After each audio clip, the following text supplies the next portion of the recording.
الحمد لله وحده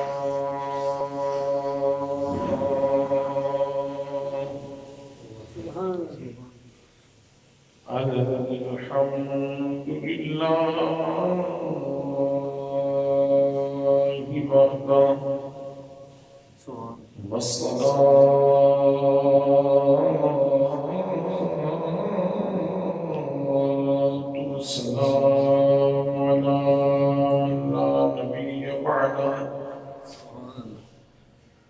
وعلى آله وأصحابه الذين أوفوا وحده. أما بعد فأعوذ بالله من الشيطان الرجيم.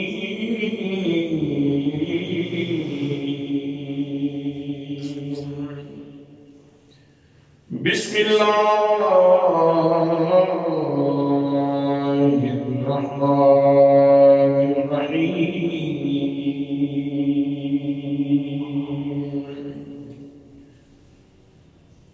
أنعم الله عليهم من النبيين والصديقين والشهداء والصالحين. وقال الله تعالى في مقام آخر: إن أكرمكم عند الله أتقاكم. وقال الله تعالى في مقام آخر: وسيجنبها الأتقى الذي يعطي ماله يتزكى وما لأحد عنده من نعمة تجزى إلا ابتغاء وجه ربهم الأعلى ولسوف يرضى. صدق الله مولانا العظيم وصدق رسوله النبي الكريم الأمين الرؤوف الرحيم. الصلاة والسلام عليك يا سيدي يا رسول الله وعلى آلك وأصحابك يا سيدي يا حبيب الله.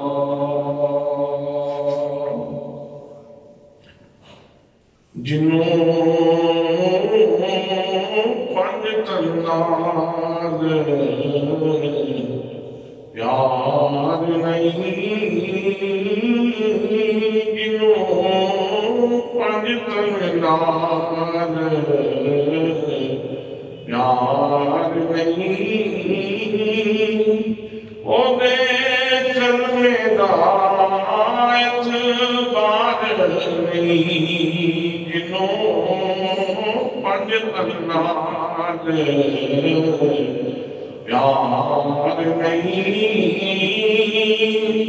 او دے چلنے دا اعتبار نہیں، جڑا چھوڑ یاراں دا یار نہیں، جڑا چھوڑ یاراں دا یار نہیں، او بھی جنت دا حقدار نہیں، جڑا چھوڑ یاراں دا یار نہیں، او بھی جنت دا حقدار نہیں۔ لکھ نفر نماز پڑھ بھاویں، لکھ نفر نماز پڑھ بھاویں، لکھ لمحے سجدے کر بھاویں، لکھ لمحے سجدے کر بھاویں، جے دل وچ بغض صدیق دا ہے، جے دل وچ بغض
عزت و تعظیم و تکریم کے لائق میرے پیارے نبی صلی اللہ علیہ وآلہ وسلم کے پیارے غلاموں، جمادی الثانی کا مہینہ ہے اور یہ مہینہ خلیفہ بلا فصل یار غار مصطفیٰ جناب حضرت سیدنا صدیق اکبر رضی اللہ تعالیٰ عنہ کی ذات گرامی سے منسوب ہے۔ سو اس حوالے سے میں آج حضرت سیدنا صدیق اکبر رضی اللہ تعالیٰ عنہ کے مناقب، آپ کے محاسن، آپ کی خدمت میں عرض کرنا چاہ رہا ہوں۔ دعا ہے کہ اللہ کریم مجھے حق کہنے کی توفیق مرحمت فرمائے اور حضور نبی کریم صلی اللہ علیہ وسلم کے ان وفادار غلاموں کی وفات سے استفادہ کر کے فیض حاصل کر کے ہمیں اپنی زندگیاں منور کرنے کی توفیق نصیب فرمائے۔ برادران اسلام، نبی مکرم صلی اللہ علیہ وآلہ وسلم کا فیض کا شاہکار، آپ کی تربیت کا شاہکار نبی مکرم صلی اللہ علیہ وسلم کے صحابہ کرام ہیں۔ اگر کسی استاد کے بارے میں یہ کہا جائے کہ اس کے اکثر یا سارے شاگرد فیل ہو گئے تو اس کا مطلب یہ ہے کہ کہنے والا یہ کہہ رہا ہے کہ استاد فیل ہو گیا، استاد فیل ہو گیا۔ حضرات، شاگرد کا پاس ہو جانا، فیض یافتہ کا پاس ہو جانا، یہ استاد کا، معلم کا پاس ہو جانا ہے۔ اگر کسی بندے کا یہ عقیدہ ہو کہ حضور صلی اللہ علیہ وسلم کے وصال کے بعد صحابہ کرام نعوذ باللہ ارتداد میں چلے گئے تھے اور انہوں نے دین کو چھوڑ دیا تھا، جو ساری زندگی حضور صلی اللہ علیہ وسلم کے ساتھ کھڑے رہے، اگر مثال کے بعد وہ مرتد ہو گئے نعوذ باللہ من ذالک، تو اس کا کیا مطلب ہے؟ اس کا مطلب یہ ہے کہ حضور صلی اللہ علیہ وسلم نے رنگ ہی کچا چڑھایا تھا جو اتنی جلدی اتر گیا۔ حالانکہ اللہ کریم قرآن مقدس میں خود ارشاد فرماتا ہے، فرمایا صبغۃ اللہ ومن احسن من اللہ صبغا، لوگوں یہ جو یہود و نصارہ بپتسمہ کرتے ہیں اور زرد رنگ پانی میں بھگو کر کے لوگوں کے اوپر ڈال کے کہتے ہیں کہ اس کے اوپر یہودیت کا یا نصرانیت کا رنگ چڑھ گیا ہے، ان سارے رنگوں سے وہ رنگ اچھا ہے جو اللہ کا رنگ ہے، اور یہ رنگ کہاں سے ملتا ہے؟ کہ بارگاہ مصطفیٰ سے ملتا ہے۔ جن لوگوں کے اوپر نبی مکرم صلی اللہ علیہ وسلم نے رنگ چڑھایا تو پھر ان کی شناختیں بدل گئیں، ان کا تعارف بدل گیا، ان کی عظمتیں بدل گئیں، وہ رفعتوں اور سربتوں کے مالک بن گئے، جن کے بارے میں قرآن مقدس نے اجمالی طور پہ یہ ارشاد فرمایا۔ 4 کیٹاگریز ہیں انعام یافتہ لوگوں کی۔ اول انعام یافتگان کی لسٹ میں سب سے پہلے انبیاء کرام کی ذوات قدسی آتی ہیں کہ ان کے اوپر اللہ کریم نے انعام فرمایا ہے، اور پھر نبیوں کے واسطے سے اور خاص طور پہ حضور صلی اللہ علیہ وسلم کے وسیلہ جلیلہ سے اللہ کریم نے حضور صلی اللہ علیہ وسلم کی امت کو جو انعام عطا فرمائے تو وہ انعام یہ ہیں۔ قرآن مقدس میں اللہ کریم ارشاد فرماتا ہے، انعم اللہ علیہم من النبیین والصدیقین والشہداء والصالحین۔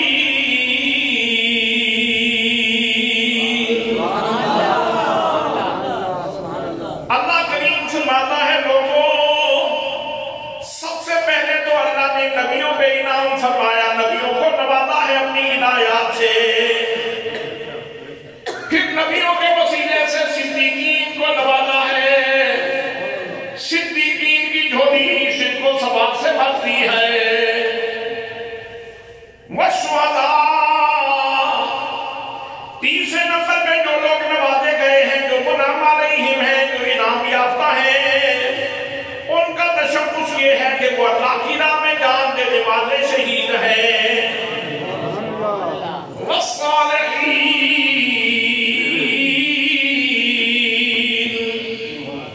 اور چوتھے نمبر پہ جن پہ اللہ کریم کا انعام ہے وہ سارے زندگی گزارنے والے ہیں، نیکی سے پیار کرنے والے ہیں، نیکی سے الفت رکھنے والے ہیں۔ حضرات محترم، یہ 4 کیٹاگریز اللہ کریم نے انعام یافتگان کی بیان فرمائی۔ نبیوں کے بعد جس اعداد کا ذکر کیا جا رہا ہے، جس منصب کا ذکر کیا جا رہا ہے، جس پوسٹ کا ذکر کیا جا رہا ہے، جس عہدے کا ذکر کیا جا رہا ہے، وہ مقام صدیقیت ہے۔ نبیوں کے بعد جس عہدے کا ذکر کیا جا رہا ہے وہ مقام صدیقیت ہے، اور صدیقیت کا مقام باقی صحابہ کرام کو بھی اللہ کریم نے عطا فرمایا ہوگا، لیکن باقی لوگوں کا پردہ خفا میں ہے۔ جناب میں حضرت ابوبکر صدیق رضی اللہ تعالیٰ عنہ کی ذات گرامی وہ ذات گرامی ہے کہ جن کو یہ منصب، یہ مقام اور یہ لقب اللہ کریم نے خود عطا فرمایا ہے۔ رسول اکرم صلی اللہ تعالیٰ علیہ وسلم نے عطا فرمایا ہے، اور پروردگار عالم نے ارشاد فرمایا، فرمایا والذی جاء بالصدق وصدق بہ، لوگوں ایک ہستی وہ ہے جو سچائی کو لے کر کے آنے والی ہے، اور وہ حضرت محمد مصطفیٰ ہے صلی اللہ علیہ وآلہ وسلم۔ سچائی کو لے کر کے آنے والی ہستی میرے آقا کریم صلی اللہ علیہ وسلم کی ہستی ہے، آپ کی ذات مبارکہ ہے، اور